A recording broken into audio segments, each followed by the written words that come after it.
سب سے پہلے تو آ جائیں میں نے جیسا آپ کو کہا کہ عمران خان صاحب، فیض، جنرل فیض، ادھر ڈی جی آئی صاحب اور ندیم انجم صاحب اور فیصل نصیر صاحب. اب یہ دونوں تو اپنی کرسی پہ آگے بیٹھ گئے ہیں، ڈی جی آئی بھی بیٹھ گئے ہیں اور ڈی جی سی بھی بیٹھ گئے. ان بٹوین ایک کامن نام تھا جو بار بار پی ٹی آئی چاہ رہی تھی کہ فیض صاحب کے بعد کوئی اور ڈی جی آئی ایسا ہے، تو وہ نام اب ریلیونٹ ہے تو بیکار ہے بات کرنا، لیکن وہ آپ بھول گئے ہیں بیچ میں فل اسٹاپ. اس میں ایک اسٹاپ گیپ ارینجمنٹ بھی تھا.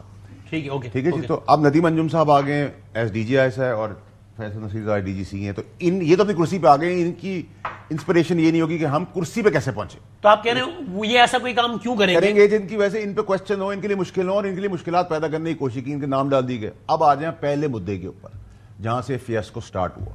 یہ فیاسکو کیا تھا؟ Army chief general Asim Munir صاحب کو چیف نہیں بنانا تھا، کیونکہ یہ بالکل دنیاوی، قانونی، ہر جگہ سے، ہر ممکن دنیا کی ہر طاقت کے تحت. میں سیدھا سوال پوچھتا ہوں، باجوہ صاحب چاہتے تھے کہ میں نے دیکھیں باجوہ صاحب کی اگر مجھ سے اسٹیٹ سوال سابق آرمی چیف چاہتے تھے کہ موجودہ آرمی چیف نہیں چاہتے ہیں؟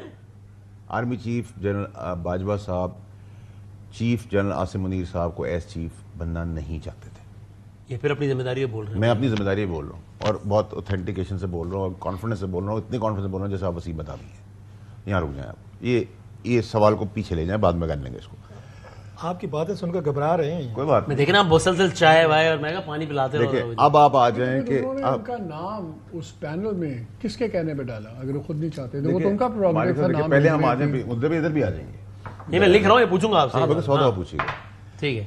اب آپ نے کیا کیا کہ چیف جنرل عاصم منیر صاحب کو روکنے کے لیے کیا کیا اقدامات کیے گئے. اس سے پیچھے بھی بیک گراؤنڈ میں آپ آ جائیں کہ عاصم منیر صاحب جب ڈی جی آئی آئے تھے تو میں فیڈرل منسٹر تھا. ہاں ٹھیک ہے. جب وہ فیڈرل منسٹر تھا ملتے تھے کابینہ میں. صحیح.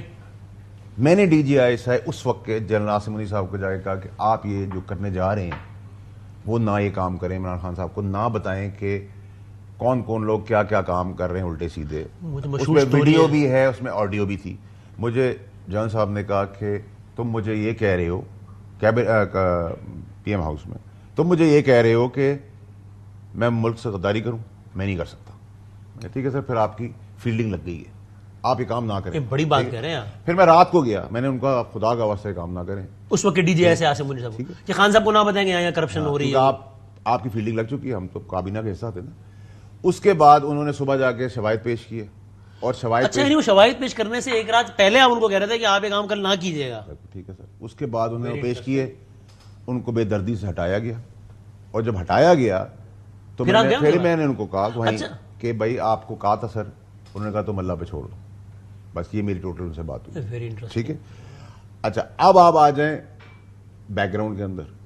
ٹھیک ہے کہ یہ بیک گراؤنڈ کے اندر پھر راتوں رات 10:30 11 بجے ڈی جی آئی آئے، نئے فیض حمید کو چارج دے دیا گیا. اتنی ارجنسی تھی. باجوہ صاحب جہاز میں تھے، ان کو وہ لینڈنگ ہوئی اور پرائم منسٹر ملے اور ابھی ابھی ابھی ابھی ابھی یہ کیوں سب کچھ ہو رہا تھا. یہ بیک گراؤنڈ وہاں سے لے کے کہانی چلی.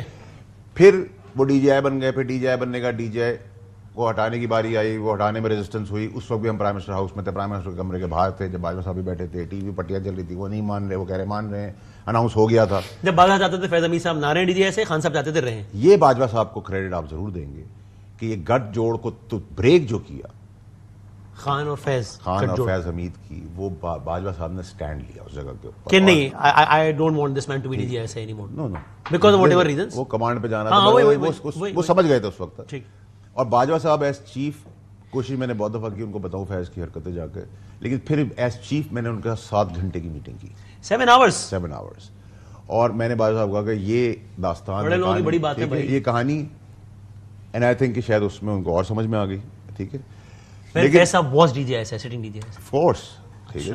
اچھا دوسری چیز یہ کہ دیکھیں جب میں ڈی جی آئی سے کمرے میں جا کے کہہ سکتا ہوں کہ میں پریس فارم کر دوں گا تو as the end of the story.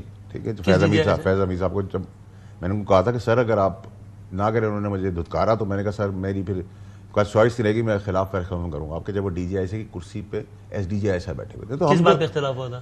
وہ چلیں وہ بتا دوں گا میں. وہ خان صاحب نے بیچ میں آربیٹریشن کی کیونکہ میں بہت ڈانٹلا تھا خان صاحب کو اس ٹائم پہ. تو میں پرائم منسٹر ہاؤس گیا، میں نے کہا میں جا رہا ہوں پریس کانفرنس کرنا ہے. انہوں نے کہا رک جاؤ میں کر لوں گا. چلیں وہ اب ریلیونٹ ہے. اب اس فیاسکو کے اندر اب چیف کو چیف بننے سے روکنا ہے تو یہ دھرنا سٹارٹ ہوا. دھرنے سے پہلے ٹھیک ہے دھرنا برنا شروع ہو گیا، لڑائی جھگڑا شروع ہو گیا.